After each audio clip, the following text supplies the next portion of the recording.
गोमा, आपको आवाज आ रही है मेरी? हाँ जी सर। हाँ बेटा, 1 मिनट और रुकेंगे। बहुत सारे बच्चे ज्वाइन कर रहे हैं एंड थोड़ा सा आज हमने एक्सटेंड किया बेटा क्लास को, क्योंकि ये इंपॉर्टेंट टॉपिक था, बहुत इंपॉर्टेंट टॉपिक था। मैं इसको बीच में ब्रेक भी नहीं कर सकता, ठीक है? तो अब I think approximately 5-10 minutes more और उसके बाद फिर आपका ये टॉपिक खत्म हो जाएगा। जस्ट अ सेकंड, कहाँ चला गया यार? Sir just a second. जो मैं कर्सर ढूंढ रहा हूँ, कर्सर ही गुम हो गया, मिल गया। हाँ जी, हाँ कोमा बताओ क्या कह रहे थे बेटा? सर जो बीच के क्वेश्चंस हैं, हाँ, जो सेल ऑफ फिक्स्ड एसेट्स वाले हैं, आऊंगा, अभी आऊंगा उसके वो ऊपर में। हाँ, अभी सारी चीजें करेंगे, सब डिस्कस करेंगे। पहले एक बार बेसिक ये वाला सीख रहे हैं, उसके बाद में वो भी कराऊंगा सब कुछ। हाँ जी, तो निर्मित भी ज्वाइन कर रहा है बस। ओके, सो आई थिंक अब सब लोगों ने वापस ज्वाइन कर लिया है। तो हम लोग डिस्कस कर रहे थे बुक्स का। तो बुक्स में ओपनिंग से लेके नीचे आ रहा हूँ। कितने थी? 20,000 रुपए इनर कॉलम में लिखा, क्योंकि कुछ एडजस्टमेंट थी। अब याद करो वो जो डॉट लगा के छोड़ी थी वो क्या था? Purchase of books. तो ये 10,000 रुपए परचेज कराया, तो हम यहाँ पे ऐड कर देंगे, ठीक है? 10,000 की हमने और परचेज करी, तो टोटल बुक्स अब हमारे पास कितनी हो गई? 30,000 रुपीज की। और क्योंकि ये आइटम हम कहाँ से लेके आ रहे हैं? रिसिप्ट एंड पेमेंट से, तो इसका एक ही इफेक्ट होगा, इसका कोई दो इफेक्ट नहीं होंगे। डेप्रिसिएशन के तो हमने 2 करे थे क्योंकि एडिशनल इन्फॉर्मेशन थी, ठीक है? तो अब अगर आप ध्यान से देखोगे तो अब आपके सारी आइटम्स कवर हो चुकी हैं, जितनी भी आइटम आपकी थी सब टिक हो चुकी है, कुछ नहीं बचा।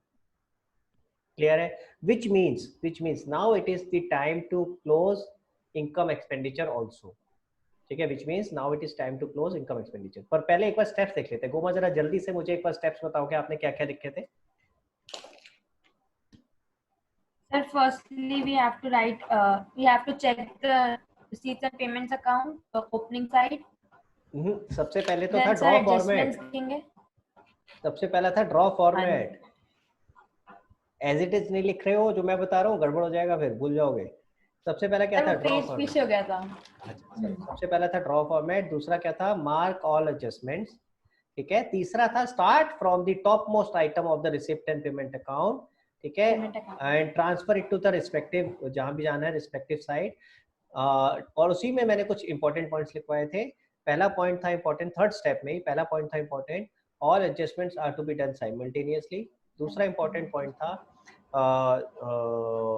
items from receipt and payment account will have only one effect and items from adjustment will have 2 effects, ठीक है? और थर्ड इंपॉर्टेंट पॉइंट क्या लिखवाया था? कि capital asset co dot mark करना। हाँ, अगर कैपिटल नेचर का कोई capital- आइटम आएगा तो अभी उसको लेके नहीं जाना है। रिसिप्ट एंड पेमेंट से कैपिटल नेचर के आइटम को अभी लेके नहीं जाना है, उसको डॉट मार्क करना है। अब ये भी पॉइंट समझ में आना चाहिए क्यों डॉट मार्क किया था। मैं अगर उसको लेके चला जाता, मुझे ये तो पता था मैंने बुक्स परचेज करी है, मैं बुक्स को अगर लेके चला जाता, कहाँ लेके जाता? क्लोजिंग बैलेंस शीट में। मैं तो लिख देता बुक्स 10,000, जबकि आपने ध्यान से देखा मेरी कुछ ओपनिंग बुक्स भी थी, वो भी तो मेरी कैरी फॉरवर्ड होके आ रही है ना, तो मेरी गलती हो जाती। इसी वजह से मैंने उसको मार्क करके छोड़ दिया कि बाद में देखेंगे अगर कोई ओपनिंग होगा तो वो भी ऐड हो जाएगा। लॉजिक समझ आ गया? Yes sir. हाँ गोमा, आगे बताओ बेटा, अगला पॉइंट क्या लिखा था? So open balance sheet, accept assets and find the capital fund closing balancing figure. ठीक है, find the capital fund and उसके बाद ट्रांसफर कैपिटल फंड टू फिर क्लोजिंग हम बैलेंस कैपिटल शीट। फंड को ट्रांसफर कर देते हैं नीचे, और साथ साथ फिर हम बाकी सारी एसेट्स और लाइबिलिटीज को भी चेक करते हैं कि if any other asset and liability also is to be transferred, ठीक है? ठीक है, once these items are transferred, जब ये सब कुछ हो जाए, अब अगला स्टेप लिखवा रहा हूँ, अगला स्टेप लिखो। अगला स्टेप है once all the items have been transferred, सब कुछ ट्रांसफर हो चुका है, क्वेश्चन में कोई आइटम नहीं बची है, सारी एडजस्टमेंट हो चुकी है, सब कुछ हो चुका है, when all the items have been transferred. अब उसके बाद आपको याद रखना है क्या? Close income and expenditure account. तो अब इनकम एक्सपेंडिचर अकाउंट को क्लोज करते हैं। तो भैया इनकम एक्सपेंडिचर अकाउंट में चेक करो कौन सी साइड ज्यादा है, किस साइड का बैलेंस ज्यादा है। अगर मैं डेबिट साइड का टोटल करता हूँ तो 24,000 प्लस 6,000 प्लस 4,000 प्लस 8,000, 44,000.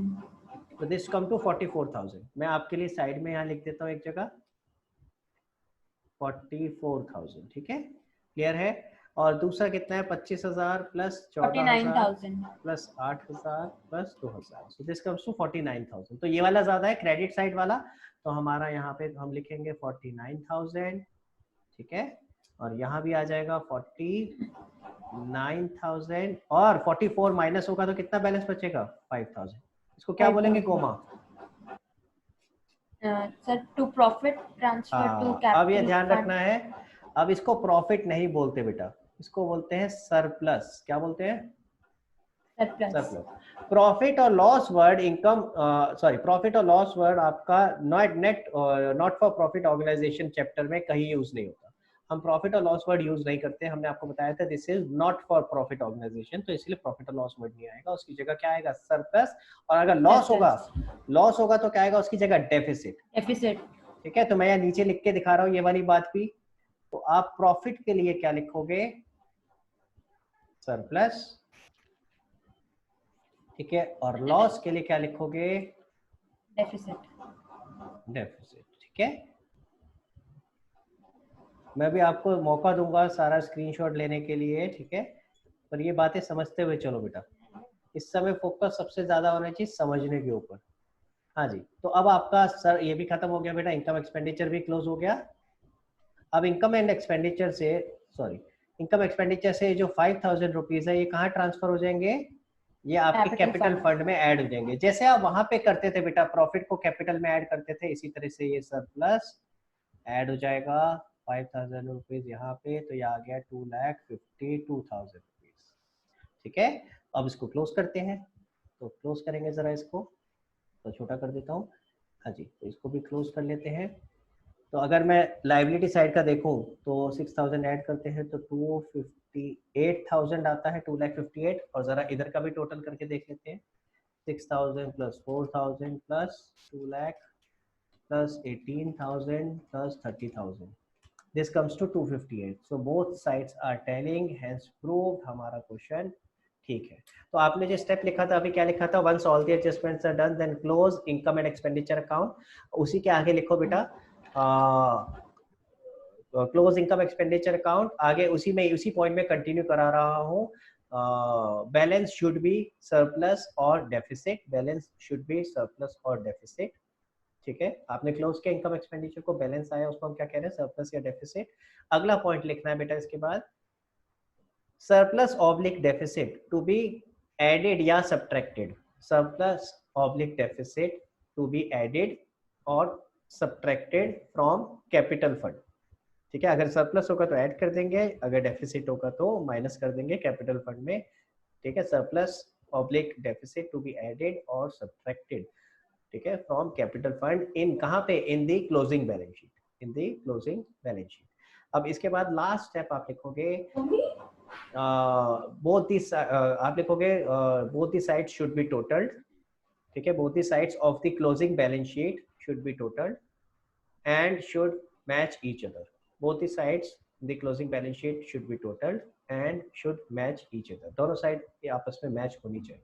क्लियर है, समझ आया। मैंने आपको काफी डिटेल में स्टेप्स लिखवाए हैं, एंड बाय द वे वैसे ये सारे स्टेप्स आपके पास ऑलरेडी लिखे हुए हैं, जो मैंने नोट्स दिए हैं उन नोट्स के अंदर भी है, ठीक है। अगर आप नोट्स में देखोगे वहां पे भी मैंने स्टेप्स रखे थे, लेकिन अब ये आप करते करते लिख रहे थे तो आपको याद भी हो जाएंगे, काफी स्टेप आई होप आपको याद हो चुके होंगे। अब आपने करना क्या है, सबसे पहले तो मुझे ये बताओ बेटा, मैं आप लोगों से पूछना चाहूंगा, कोई भी डाउट, छोटे से छोटा डाउट है तो please let me know.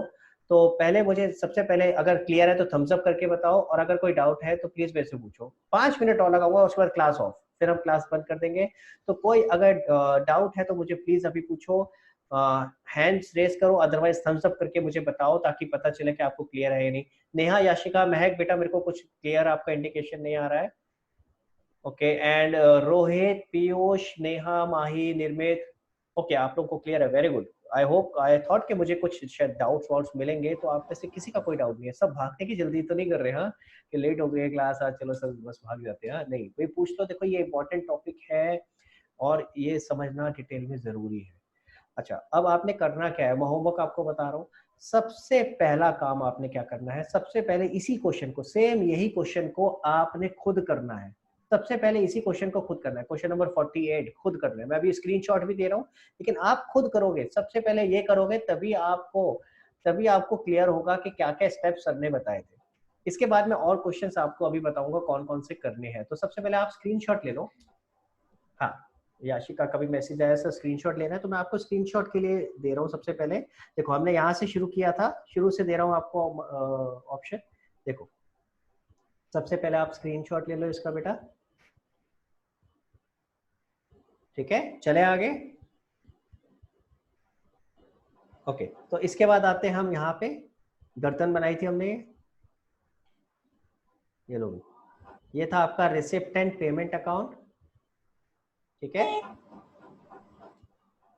Okay, आगे चलते हैं। फिर इसके बाद था आपका balance sheet and income and expenditure account. ये बैलेंस शीट और इनकम एक्सपेंडिचर था। थोड़ा और छोटा कर देता हूँ ताकि आपको ये प्रॉपर तरीके से दिखाई देगा किस तरीके से हमने बनाया था। ये लो, ठीक है, क्लियर है, ठीक है। तो ये आपका पार्ट हो गया जो हमने समझा था। और अब आ जाते हैं क्वेश्चन पे। तो क्वेश्चन का भी स्क्रीनशॉट ले लेना है इसके बाद, जो आपने आंसर किया है, answer number 48। Here it goes, ठीक है। ये आपका आ गया income and expenditure account, and last में आपका आ गया क्लोजिंग बैलेंस शीट।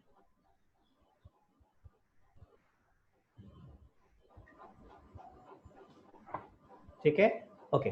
तो अब जरा मैं आपको होमवर्क बता रहा हूँ। जैसे गुमा आप पूछ रहे थे बेटा, बीच के कुछ क्वेश्चंस मैंने छोड़े हुए हैं, जानबूझ के छोड़े थे, ठीक है। अगर आप ध्यान से देखोगे 34 क्वेश्चन तक तो हम सारा कुछ कर चुके, 34 तक कर चुके हैं। क्वेश्चन नंबर 36, 37 कुछ प्रॉफिट और लॉस कैलकुलेट करने वाले हैं, वो नेक्स्ट क्लास में हम डिस्कस करेंगे किस तरीके से होता है, ठीक है। 38, 39 अब आप कर सकते हो, तो आप नोट करो बेटा होमवर्क क्या क्या है। क्वेश्चन नंबर 38, 39 ये अब आप कर सकते हो। सेम चीज है, क्या है, देखो मैंने आपको बताया ना कि जो सब्सक्रिप्शन वाला फॉर्मूला है, जो रूल है, वो आप सारे इनकम पे लगा सकते हो। तो यहाँ पे इनकम कौन सी आइटम आई है, देखो 39 question, locker rent is also an income. तो उसमें कुछ आउटस्टैंडिंग और कुछ एडवांस है, तो रूल लगा के आपको निकालना है कि इस साल का लॉकर रेंट कितना ड्यू था। सिमिलरली अगर 38 देखोगे तो एक्सपेंस आइटम है सैलरी, अभी अभी मैंने करके दिखाया ही था, ठीक है। आउटस्टैंडिंग लिया था, इसी तरह प्रीपेड एसेट साइड में आ जाएगा, ठीक है। तो इसमें भी आपको क्या निकालना है, salary due during the year. तो 38, 39 सिंपल है, ये आपको करना है, ठीक है। क्वेश्चन नंबर 40 से लेके क्वेश्चन नंबर 46 तक ये सारे के सारे ऐसे क्वेश्चन है जिसमें सिर्फ एक ही आइटम बनानी है, इनकम एंड एक्सपेंडिचर अकाउंट। लेकिन मैं आपको पहले ये नहीं बोल रहा हूँ, ठीक है, इसमें आपको बैलेंस शीट नहीं बनानी, क्लोजिंग बैलेंस शीट नहीं बनानी है, सिर्फ इनकम एक्सपेंडिचर, ना ओपनिंग बैलेंस शीट ना ही क्लोजिंग बैलेंस शीट, सिर्फ इनकम एक्सपेंडिचर बोला है। पर मैं आपको चाहता हूं कि पहले आप फुल फ्लेजेड क्वेश्चन करो, अगर वो कर लोगे ना तो आपको ये ऑटोमेटिक समझ में आ जाएगा। तो इसलिए मैं ये फिलहाल छुड़वा रहा हूँ, ये वाले क्वेश्चन अभी नहीं करने हैं। तो आपका होमवर्क क्या है अभी, 38, 39, और उसके बाद मैं आगे आ रहा हूँ। क्वेश्चन नंबर 47, 48 मैंने अभी आपको दोबारा बोला है, दोबारा करना है। तो 47, 48, 49, 50 चार क्वेश्चन मैं ये आपको बड़े वाले बोल रहा हूँ। ये चार क्वेश्चन आपने बड़े वाले ट्राई करने हैं, और प्लस आपको 2 क्वेश्चन छोटे वाले करने हैं, ठीक है। नेक्स्ट क्लास से पहले इतना करके रखो, और 1 या 2 क्लास और लगेगी, and then our NPO chapter would also be done. Will try कि हमारा इस वीक के एंड होते होते हमारा एनपीओ खत्म हो जाए, और ताकि हम नेक्स्ट टाइम से फिर हमारा एनपीओ खत्म हो जाएगा, हमारी फिर एक हम क्लास पे फोकस करेंगे which would be partnership. Partnership में हम नया चैप्टर शुरू करेंगे गुडविल नेक्स्ट वीक से, ठीक है। क्लियर है, हाँ जी, सब लोगों को क्लियर है, प्लीज थम्स अप करके बताओ मुझे, so that we can close the class. और किसी का कोई डाउट है तो प्लीज रेज योर हैंड। अगर कोई डाउट है, रोहित तेरा कोई डाउट था पहले बेटा, तो कुछ हैंड रेज कर रहा था उस समय। सर नहीं, वो हो गया क्लियर। तेरे पीछे क्या बैंड बाजे बज रहे हैं? नहीं सर। अच्छा चलो, क्लियर हो गया, वेरी गुड। तो अब करके रखना बेटा इसको, नेक्स्ट क्लास में मिलेंगे। आज मैंने आपको बहुत बड़ा टॉपिक कराया है, मैंने थोड़ा कवर अप करने की कोशिश करी है जो हमारा लॉस ऑफ क्लास हुआ था। आई होप कि अब आप साथ साथ मेरा थोड़ा होमवर्क कर लेना, बस होमवर्क कर लोगे तो फिर हमारा काम हो जाएगा, ठीक है। चलो फिर नेक्स्ट क्लास में मिलते हैं भाई, ठीक है। Bye bye guys, see you.